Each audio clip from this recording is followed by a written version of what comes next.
So let me introduce you to tonight's speaker. Tonight we have Maureen Chen joining us from Australia, although normally Maureen would currently be based in Taiwan. Over the years, Maureen's done amazing things from what I can see. So besides establishing social welfare organizations in Hong Kong, working with NGOs for children in Cambodia, just now you were mentioning that, working with victims of landmines as well in Cambodia. That's just the tip of what Maureen has been doing. And Maureen's second passion in life to meditation and teaching meditation is non-violent communication. So we're going to have to get Maureen back to explore that with us in the future. But tonight, Maureen's going to be sharing her insights, her wisdom on building trust, whether it's an internal process for the self, or whether it's building trusts with other people, or whether it's building trust within communities. Maureen's going to be sharing with us. So I'm going to hand over to Maureen. Just before I hand over, I'm going to request that you put your questions, you send your questions through the question and answer link, and Maureen will be taking your questions towards the end of the talk. Thank you very much. I hope you enjoy Maureen, and Maureen, it's all yours. Thank you.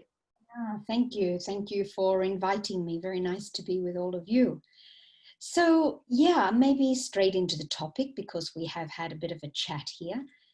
I guess my journey with trust began when I was kind of at well, I did mention before the non-violent communication. And I guess there was a need, and this is what the NVC really looks at. What needs am I having? And I had a need for trust, to be trusted. And at that point, I'd been living in Hong Kong for 16 years. And I felt, this was a feeling I had, that I wasn't trusted, and I had a need to be trusted. And it had come to a point where it was a kind of a painful need. You know, there was a deep need to be trusted. And I ended up, not my plan, but, you know, it was meant to be. I ended up in a 3-day retreat on community building. It's through the Foundation for Community Encouragement. And interestingly, I had encouraged other people to join that retreat, not knowing where it was or much about it because it costs money, and you know, I knew it would be something good, and I read Scott Peck's book about community, so it was something I was familiar with. But then somebody was asked to sponsor, to help raise funds for them, and she said, well, I'll sponsor a few people to go, and she invited me to go, and it happened to be the place I was going to get away from everything and think about things anyway. So you see how life moves us in a certain direction. So I went to this retreat on community building. We were asked to sit in a circle. There were 30 of us, about 30, and we were asked to sit in a circle and only to speak if we had sweaty palms or palpitations. And I thought, oh no, here it goes, this kind of new age mumbo jumbo. That's what I initially felt. However, I was the first one to speak, and I had palpitations so strong.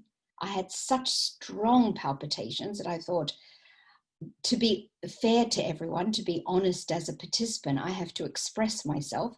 And I said, I've been living in Hong Kong for 16 years and I don't feel trusted. And I became quiet, and the palpitations became so strong, I thought people could see them. And I added, I feel hurt. Interestingly, the heart became quiet. So it was a little lesson for me in listening to myself. And one of the rules in this is for people not to rescue, save, convert, preach. You know, these were kind of the guidelines. So people mostly just listen. And so it gives us a lot of space to really just process in that gathering what's going on for us. And what I took away from it, you know, it was a very good experience, but what I took away from it was I made a commitment to have unconditional trust. And I thought, wow, this is even bigger, I think, than unconditional love somehow. And but what I felt when I made that commitment to myself, I felt a release. I felt this release that, you know, a lot of things were hinging on this trust factor. So I felt a raised energy and a freedom, an inner freedom, because I realized that I'm wanting people to trust me, but I have to just model trust, because if the people around me don't have a culture of trust, it's not going to come by, you know, by my expecting it. It's not going to come if I stop trusting, which is what my question was, because I'm often a very open person. I thought, you know, I'm trusting and I don't get the response of this. Should I stop trusting? And then I realized if I stop trusting, I will only have to make the effort to get that trust back again, because it's just like peace and love and happiness. These are intrinsic qualities. And if I lose them, then I have to get them back again to fulfill myself. So I thought, well, I have to be the model of trust. And as Gandhi said, be the change you want to see. So I have to do that. So I started to do a little, you know, deeper thinking on this whole thing of trust. And I realized that, you know, actually Hong Kong is so close to China. I mean, now it's part of China, but it had only just a few decades before come through the Cultural Revolution. So even though Hong Kong is a separate country, it was a colony under the British, but still a lot of the people had come from China, and it was very strong, the impact. So I realized that, you know, there can be a systemic kind of breaking down of trust so that there is control. So, you know, I was aware of this kind of thing happening to many people there. So trust, I think, was systematically broken to some extent.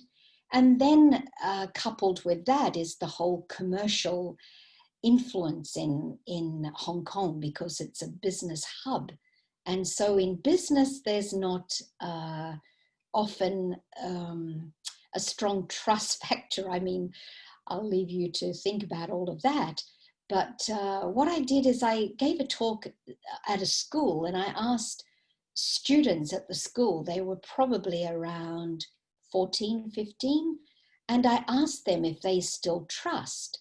And they looked at me, I can't forget the look they gave me, but it was like, you know, you're an adult and you're asking about trust. Haven't you learned about that yet? And I just saw that there was like a belief that you just better not. And that's what when I'd ask people generally, I'd ask people, what do you think about trust in Hong Kong? And they'd mostly say, I just don't. That was the common response. So I started to explore this in any country that I went to. And of course, it was different everywhere. Australia was still a little bit innocent, and I found that mostly there was a pretty good degree of trust. So I found that interesting. So yeah, it's up to each one of us to work out our own trustworthiness, but also to understand the culture and the space that we're in. And I guess the word of the moment is unprecedented. You know, this is what we keep saying about this virus. We are living in unprecedented times. But actually on the trust level, also I would say, we have seen an unprecedented level of breaking of trust, whether it's from institutions of religion, even like the people that I grew up with singing the songs as a child. you know, whether it's celebrities, it's like, where do we find trust? You know, the misinformation that is going around now and is always going around and seems to be increasing. The word that I think Time magazine came out with about 5 years ago, they kind of find the most common word being used. And I remember about 5-6 years ago, it was post-truth. And how does that affect trust when we're living in a post-truth era? So, yeah, it's a very big topic, this whole topic of trust. But like everything else, it starts with ourselves. So I felt that I first need to see how trustworthy I am. And I took a trip to Mount Abu, to our headquarters during this time. And I asked the head of the organization, we happened to be traveling together on a trip that was about 4 or 5 hours. And I said to her, you know, I don't like to say this, but to be really honest, I have found that I can't trust anyone. But I don't like to say that because it's so negative. And I'm a trusting person, so it doesn't suit kind of my culture for myself. And she said something that I will never forget, and I've used since then in my life. She said, maybe see it a bit differently, that we can trust most people 95%. Most people. She gave the example, like we're sitting in this car, we trust the driver will take us to our destination safely. However, we also should see that he is not tired. You know, we should see if he needs anything, stop and ask him, do you need tea? How he's feeling. I mean, who knows? He might have not been able to sleep the night before because of a sick child. We don't know his situation. And of course, he would need the money. So we could be more caring. And I realized that, yeah, very often I kind of dump trust on others. Okay, I trust you with this. And then I turn away and I expect the delivery. And I saw in the way she was speaking that trust is something that it's not that I'm checking on people. And I think that's why I kind of hand over and don't get involved, because I also think it's like trusting not to be over your shoulder. But there's a way of caring that's not looking over someone's shoulder, but just traveling along with and just checking that I've given all I can to help them to fulfill the duty.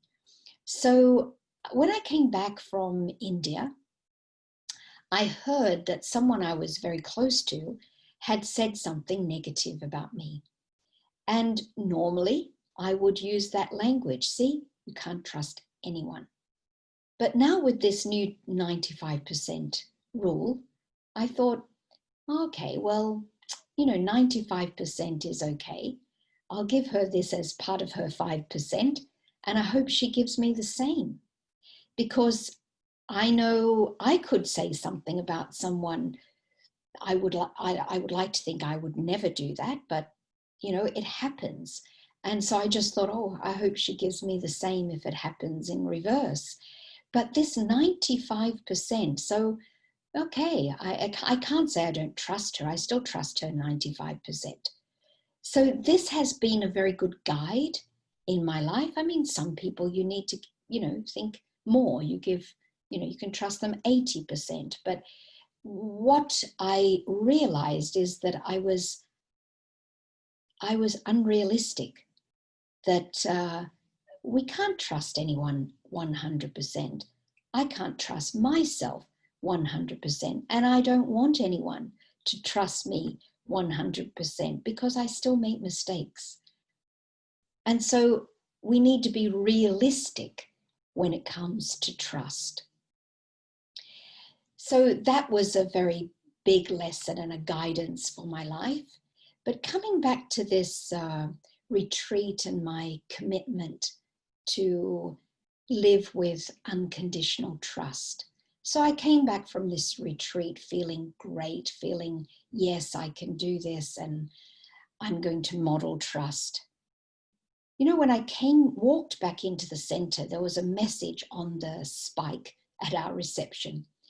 And it said, Joe is in hospital. He has AIDS. This is his telephone number. Can you please call him? Now, that's really breaking confidentiality. Somebody put that note, and between us, we could never work out who put that note up to today. But I went to the hospital the next day to meet Joe. It's not his real name, but I went to the hospital to meet Joe. And he was on 112 tablets a day. It was when AIDS was quite new and there was a lot of experimental drugs. So obviously he had a lot of health issues, malfunction of the liver, multiple skin abscesses, a T cell count that if I remember correctly, was just 19. And quite irresponsibly and innocently, I said to him, well, you better just check out of here because, you know, your immune system is so compromised to be in a public ward of a hospital. I said, you should just check out of here, stop your medication, start meditating, be vegetarian. And the next day he called me and said, oh, I've checked out of the hospital. Have you got any, you know, any suggestion where I can stay? I was a bit shocked because I think I didn't expect him to act on that. And I felt I was really not very responsible in even suggesting it. But anyway, I went with it, and I called a few people, and of course people were terrified of AIDS in those days. But I called one person. He was with the Humanist Association, Toby, and he said, thank you for thinking about me. He's very welcome. And it was on an island and a nice retreat place.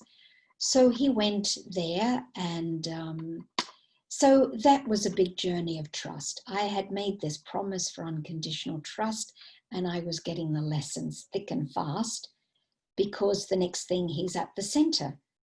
And so I was quickly reading up on all the latest, and it said, you know, the way of transmission, and you can't contract AIDS by sharing utensils.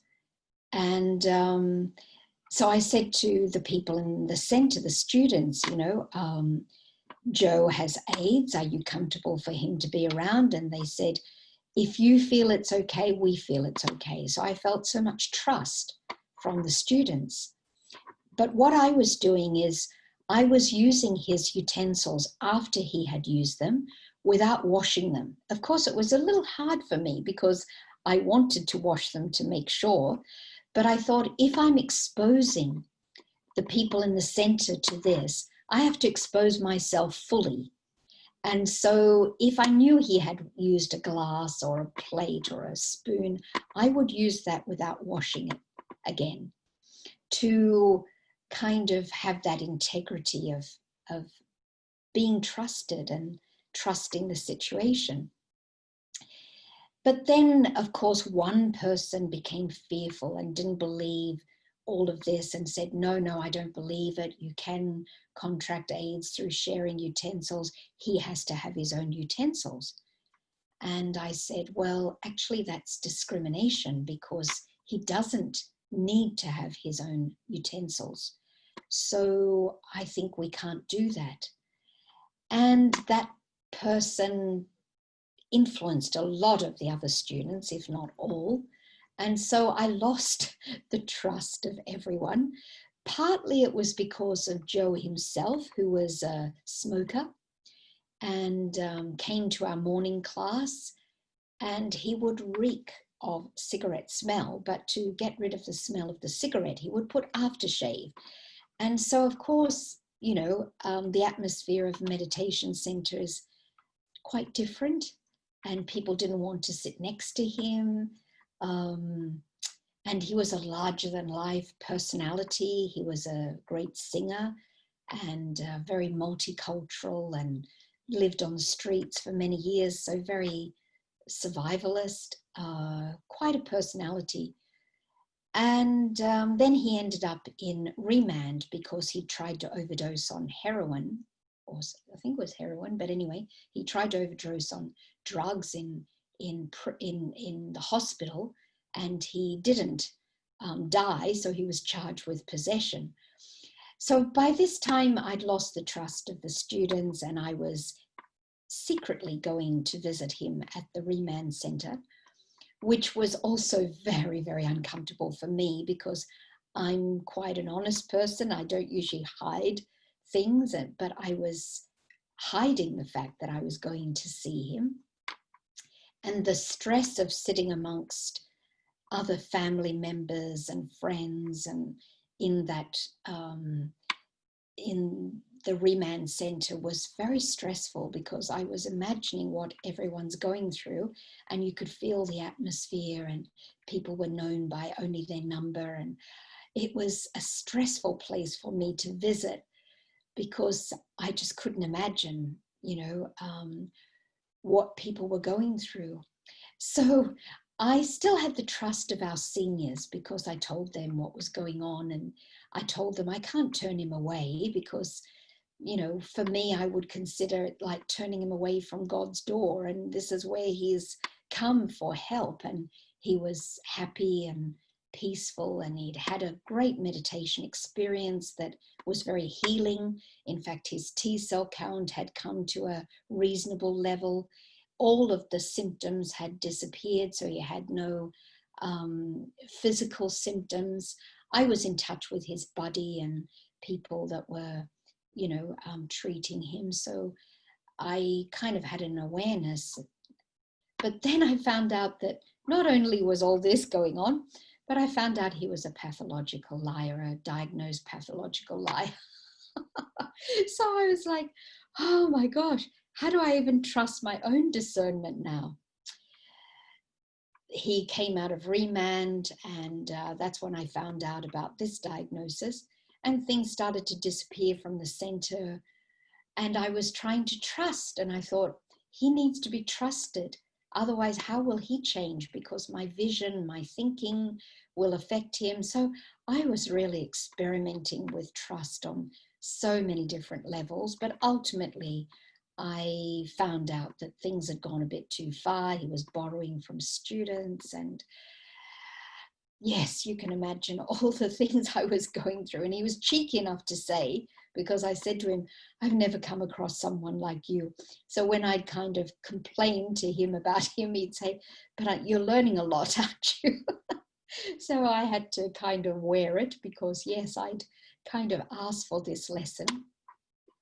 But anyway, what I had to do then is tell our students, look, Joe is going through a hard time, and he of course needs money. Things are not easy, but we don't borrow or lend money at the center. That's one of our policies. And if you do happen to lend him any money, don't even tell me about it. If he doesn't pay you back, it's totally on you, and don't lend him because he's connected to the center, because that's what, I spoke to the people who he'd borrowed from. I said, but why did you lend it to him? You know that he can't pay you back. They said, oh, but he's at the center, so I thought I should do the right thing. And so I started to ask people, keep your bags with you. And I told him, I'm sorry, you can't come back to the center because, people let down their guard. I'll meet you outside, but I can't let you come into the center because there's been too much going on. So as you can see, there was lesson after lesson in this unconditional trust I was trying to practice. So that was my journey. That was my journey of, the intense training in trust. But of course, it took me back to looking at how I can be trusted. Of course, it's not just a matter of a feeling. It's not just a matter of, like walking into a meditation center or into a church or here or there and just trusting everyone. We also have to be wise in these days. And you know, we keep a culture of trust and we model trust in this environment. However, we need to be sensible. So when we entrust anyone, we need to see, first of all, that they have the competence. So if I take on a duty, I have to check also, do I have the competence? And can I be responsible? Because even though my nature is to be responsible, circumstances these days don't even facilitate that for us. I mean, a lot of people have not been able to be responsible towards their loved ones because of the lockdown. There are so many situations and circumstances. So I think I need to reflect on these, whether I can be competent, whether I can be responsible, whether I have the communication channels that I need to be able to communicate what needs to be communicated as things keep changing and evolving or devolving. And I also need to see that I have the right intention. So do I have an intention that is looking for the best interest for you if I'm taking something on, and for me, because we also learn through this that I can't serve you at the expense of myself. I need to bring my whole self into this, otherwise it also doesn't work. So I have really delved into, you know, this whole aspect of trust. And I'm just looking at how we're going for time here. Okay, so Artie, I think we have another 10 or 15 minutes for... Yes, you've got another 15 minutes comfortably. Yeah. So, yeah, I then came back from Hong Kong for a few years to Australia, and I was living in a retreat center. So that's another good opportunity where there's maybe 10 residents and many volunteers coming and going. So there's a lot of trust in that environment on many different levels, because people say they will come and help and you've got like 50 people coming for a retreat. So you do depend on those people. But circumstances are such that it doesn't always work out. And I also realize that we make a lot of assumptions. So when people were coming to live at our retreat center, to stay there for an extended period, unless we had a very clear agreement, it didn't work out. And I saw it wouldn't work out, because people would come for their own reasons. I'm not saying in a selfish way, but they think, oh, I like to volunteer. I like to live in a place that's very peaceful. I like to live in a community. So they come for these good reasons. They're not, they're not wrong. However, sometimes they're not aware of the expectations of them. And if they're not spelt out very clearly, that leads to a lot of misunderstanding. So we decided at the retreat center to draw up agreements and have people sign agreements before they moved in. And there was a bit of a reaction to this as well, because people felt, well, this is a spiritual organization. How can you have this kind of agreement? It's very corporate. There was a reaction to a changed culture. But I think we are in changing times. And what was probably, like people would agree on a handshake in earlier times, that doesn't exist much anymore. I mean, I have learned through my association in Hong Kong that partners, people that have been friends or family for 30, 40 years, the trust can break down. So, we need agreements. There was one particular story of a woman who had more or less made these two boys like her own children because of their family circumstances. And they were in the company with her husband in Dubai. She was based in Hong Kong, but the business was in Dubai. And her husband passed away. And her friend said to her, you should draw up an agreement with the boys. And she said, no, they're like my own sons. I mean, what are you talking about? They've been with me for years. You know, those two boys took away everything from her own children, from her. They took the whole thing away.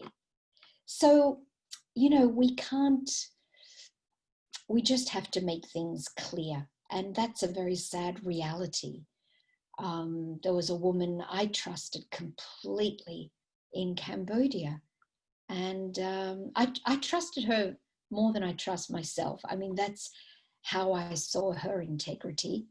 And, you know, that didn't really work out. And she said, you know, I had what she called it pure greed. She was running an NGO and I don't know. Anyway, these things happen. So agreements are very, very important. And it was great to have that at our retreat center because people would say that they would like to come and live there and help.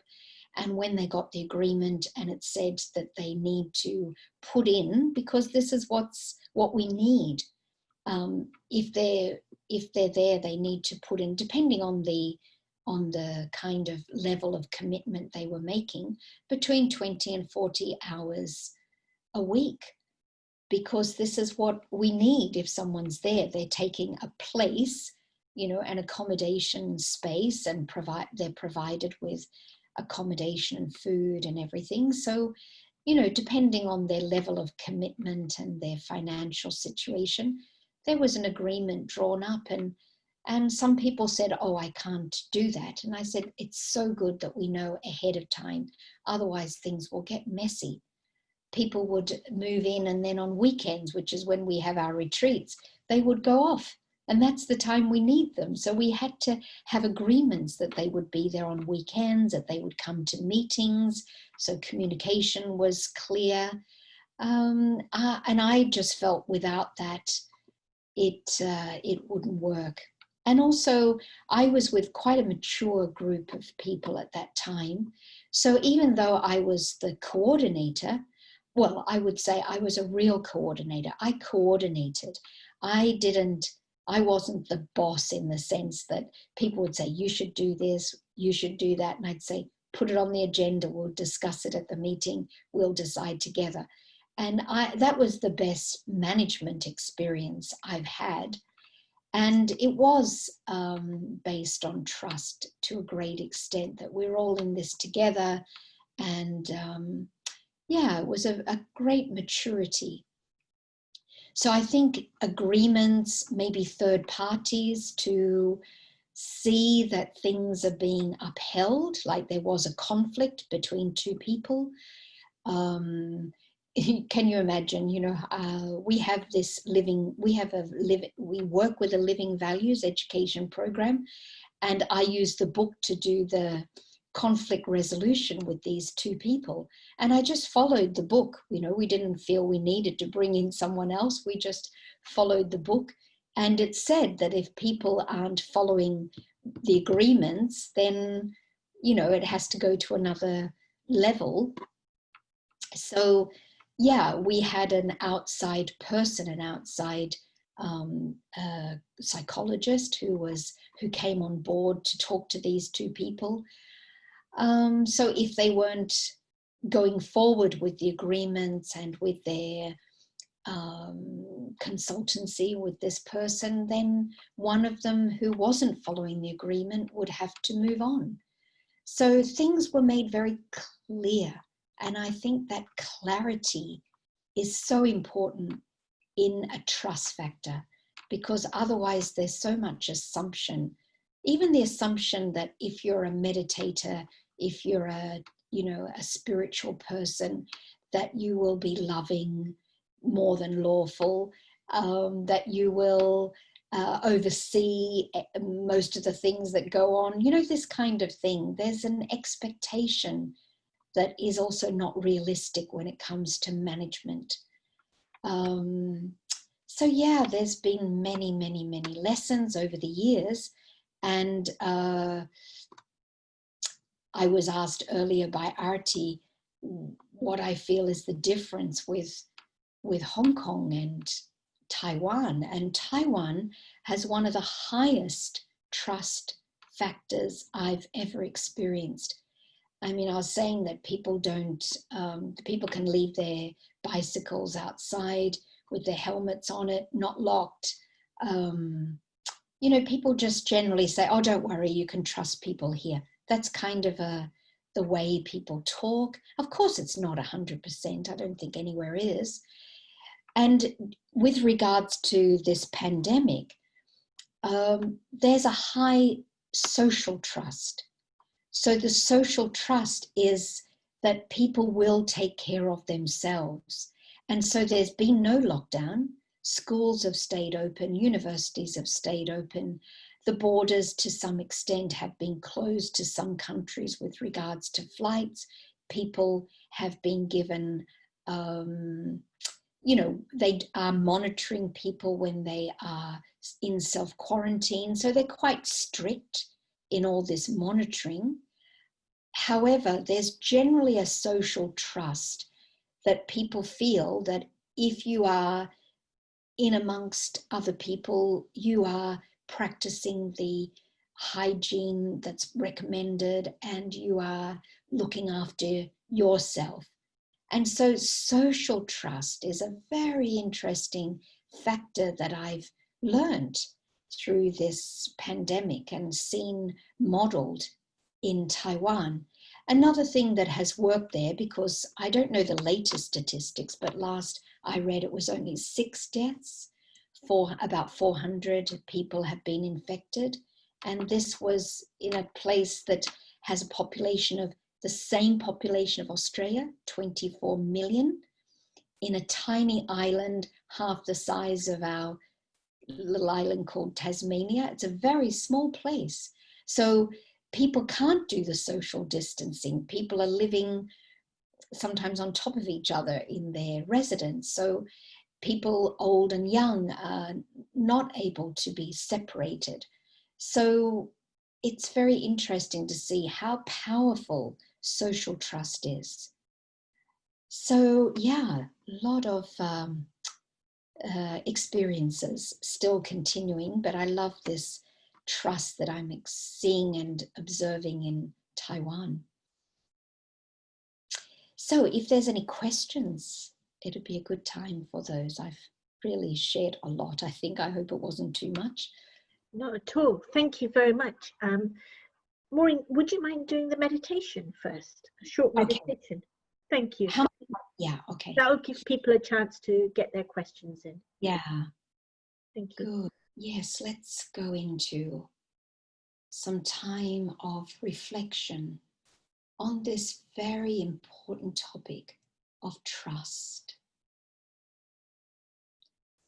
It's an aspect of life that can't be avoided. People trust me, and I need to trust others. I can't even walk outside my door or get in a car without trust. It's in the very fabric of society at every level, every level. But it always starts with myself. To what extent can I be trusted?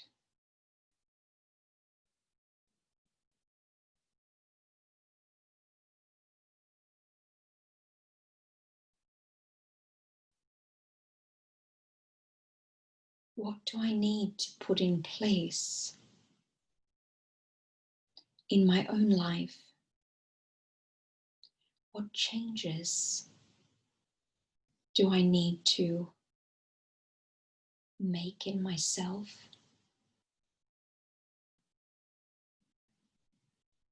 so that I can build my trustworthiness.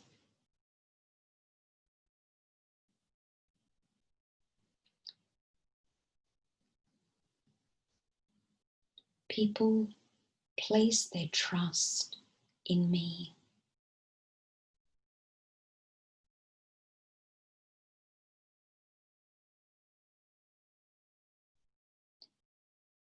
Do I have the best intentions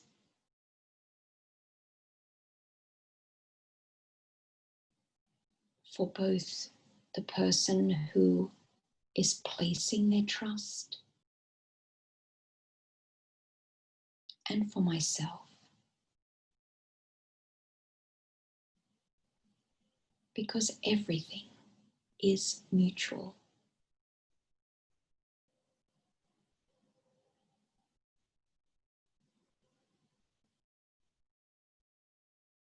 Of course, I often need to put others ahead in circumstances. Am I willing to do that? Have I got the capacity to do that?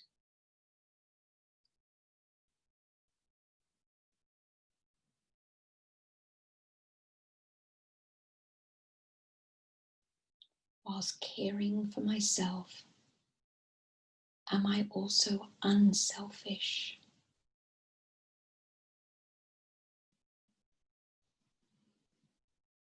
Selfishness comes from fear, survival.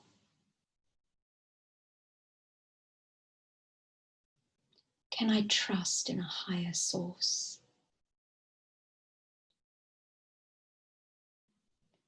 However you see that, can I trust that I will be taken care of if I stretch myself?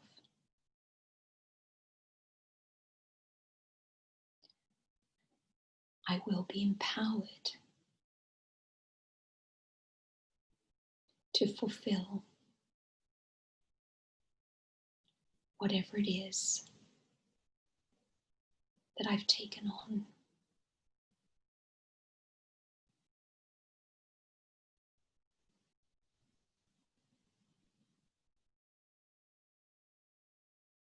What is my personal experience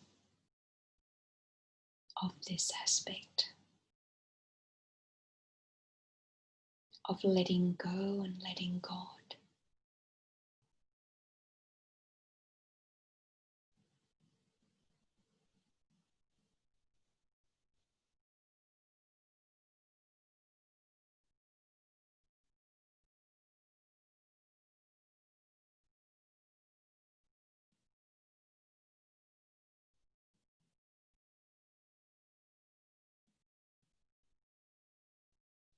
I know for myself there have been many unbelievable experiences of that.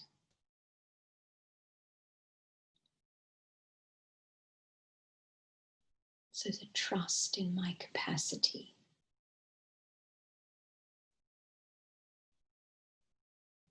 has a very strong spiritual element to it.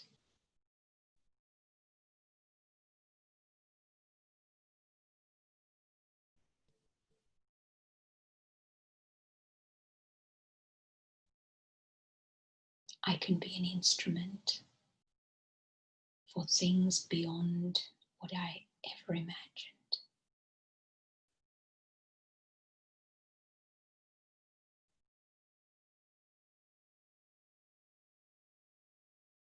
But I need to prepare myself to be that instrument.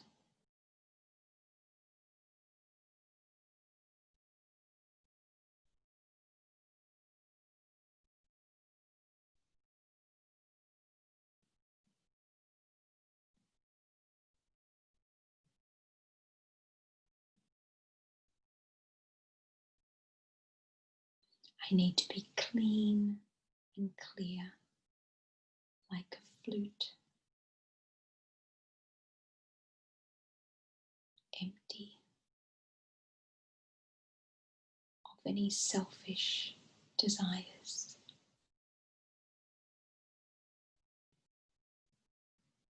An instrument for greater good.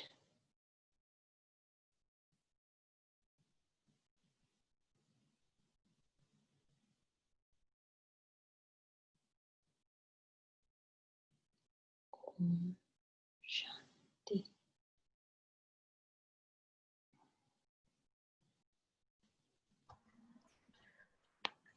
Thank you, Maureen. We've got a couple of questions that have come through. The first one is, I understand the need to have formal agreements for many things, including with close business partners, establishments, even close friends. Do you think those who resist, as you describe, because they think it's not spiritual trusting, are actually acting out of some unconscious motive to take advantage of or defraud others? I think that is often the case, in fact. And also people come from fear. So people don't often have a trust in themselves, so are not willing to commit. It's not that they have an intention. I don't think they generally have an intention to not fulfill, but they can't trust that they can. Like, for example, there was a young man that used to sit at our reception, and we always need people to look after our reception in Hong Kong. We needed that. And he would sit there for hours. But if I asked him, if I'd say, I've just got to go out for 20 minutes, can you just be here? He'd say, no. So there's a fear of commitment. You know, that was very strange because he'd sit there for hours, but if I tried to commit him for 15, 20 minutes, he couldn't. And that's often because of, people punishing, being punitive when people have taken responsibility. I think there's things behind that also. So sometimes it's an avoidance of commitment because of a ulterior motive, but very often it's just not trusting the self. I work with in a drug rehab center in Asia, and the people there, they said that they were scared to be released because they couldn't trust themselves. They said, in here I can, because I don't have access to drugs, but I don't know if I can trust myself. And they wanted to trust themselves. It was painful that they couldn't trust themselves. So a lot of people can't trust themselves. This is a very big thing. Wow, it's very interesting. The next question, I find it difficult to trust people, especially in relationships. How do I build trust after betrayal? Well, I think this is where the non-violent communication also really helps, because communication can solve most things. In fact, in the drug rehab center I was in Argentina, they said addiction, and they're Spanish speaking, right? But they said addiction comes from no diction. So they were very responsive to the non-violent communication because they felt diction, being able to put into words what's going on. Not being able to put into words what's going on is the cause of addiction. Now that's very deep and I think very insightful. So what we learn with the non-violent communication is everything that people do comes from a sense of need. So if someone has betrayed some trust, what was the need that they were trying to fulfill? What were they needing? If I can have a conversation and get to the needs and feelings, I can begin to understand. It's not easy. I mean, it's a very deep aspect, but yeah. Wow, thank you. The next question is very nice. Have you had any situation when you've put trust in someone who others wouldn't trust and been rewarded for doing so? Yeah, very often, very often. Because I think, sometimes I can see people's potential, but not just that, I need. When we're running voluntary organizations and we see someone has an ability that can be used to serve, of course we encourage it. So I don't know if that's selfish or unselfish, but it's for the greater good. So I really do encourage people when I see that they have a potential, and they often don't see that potential, and others don't always see it. But, it often is amazing what people, like even the lady that's staying with me now in Taiwan, she's actually Korean. She's only studied Chinese for a year in China. Her Chinese is not that great. However, I really appreciate the culture she has, because she has the culture that's suitable for Taiwan. And so language, I think, is secondary. So people feel, why are you putting trust in her for being a helper in Taiwan when she can't even really speak the language? Because I think language is not everything. And I think she's wonderful for building up our center and our contacts there. I trust her culture that she brings in there. And what I mean by culture is not just the tea, but the respect and the gentleness, the finesse. That's so very beautiful. Next question. How do you trust if you keep being disappointed by people you place your trust in? Yeah, I think one of the 8 powers that we learn in the Brahma Kumaris is the power to discern. And so I do need to discern the level of trust and maybe drop my expectations a little bit, and or maybe see what I need to do to help facilitate what needs to be achieved. Yeah, it's a big thing to get things done when there is not that trust factor there. That's a reality. I'm not saying, it's not that we can't just have blind trust. There needs to be a trust built on, like I said, competence, communication, transparency. That's an interesting thing too, because I think communication helps in transparency. So in this culture where we can't trust as much as we would like to, at least we have to work on transparency, because that helps. Mhm. How do you prepare yourself to be an instrument of trust? Often we become like a pushover and are taken advantage of when we trust. So, what are the steps we need to take?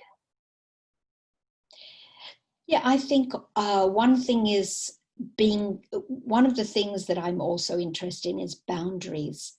So I think we do need to place boundaries so that we are not taken advantage of, or even just pushed. Like I had a job in Hong Kong, and I was asked to do something, but I was working for an association. The members would call me, like sometimes 3 of them would call in one day, whether I've done it yet. So I made it very clear. I said, I will take 1 week to do this after you ask me, because it involved another organization. I said, it will take 1 week. Don't call me within 1 week. I will deliver within 1 week, but don't call me. And if they call me, I'd remind them. I'd say, please, I said I would need 1 week, so please don't call. I need 1 week to do this. So I had to kind of train them not to call me every few hours or every day to get this thing done, because it wasn't logical. You can't give me something and then the next day call me, because obviously I can't do it in 1 day. So I set boundaries in dealing with this particular organization. And same with people that I live with and associate with. We have to balance our unconditional love with boundaries. Final question. What if you can't speak to the person? How do you heal yourself? Yeah, this was actually, I mentioned that retreat I went to. That was very interesting, because sitting in silence and having a space of empathy where people are just there to listen to themselves and listen to others when they are speaking authentically. What I saw in that retreat is that, sometimes people would just speak because it was uncomfortable to sit in silence, or people would speak because they wanted to show what they know. But when people spoke from that heart space and from their truth, they spoke very little, and what they spoke was so impactful. So if I, can have a little gathering, we did practice this afterwards, and we'd just have a small gathering of 4 or 5 people, sit in silence, and people would only speak if they were moved to speak. And I would sometimes go there, not say a word, but learn a lot and settle a lot of things in myself, just being in that space. I know it sounds very esoteric, but it works. Well, it brings us to the end of our evening here in London, and I think it's the beginning of your day in Australia, rather early, around 4:30. Very early day. Our meditation time, yeah. So, Maureen, would you like to tell everybody about the book that, again, once more, that they can get on Kindle? Yeah, I've just written a book. It's called Mystic at the Edge. I'm waiting for the proof, so I'm expecting to see the first copy on Monday or Tuesday. So it's very new, but it is available, I think, already on Kindle. But I don't even know, because it's that new. It's just kind of in process. But Mystic at the Edge is my journey from about the age of 21. Doesn't go much into the childhood, but up to now. So it's my spiritual journey, traveling, living in many different countries, dealing with all the issues that come up in daily life. So it's a spiritual travelogue.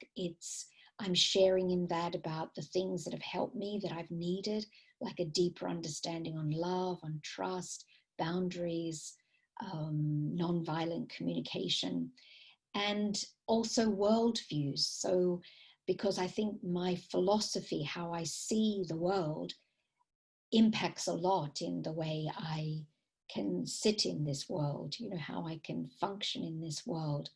And I was sharing before, one of the quotes that has really served me throughout my life is wisdom is passion and tranquility. So philosophy has really given me the tranquility to be able to see things in a way that I can keep moving, hopefully with wisdom. So wisdom is passion and tranquility. I always had a lot of passion, but I needed tranquility. So yeah, the book should be, if you Google Mystic at the Edge on Amazon, I think maybe now, but maybe by next week, you should be able to get it.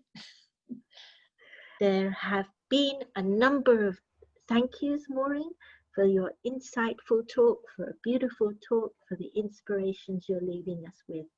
So thank you very, very much. Thank you so much for joining, all of you. Okay. Goodbye and good night. Yes. or have a good day. Yeah, we don't know what to say. Okay, good wishes.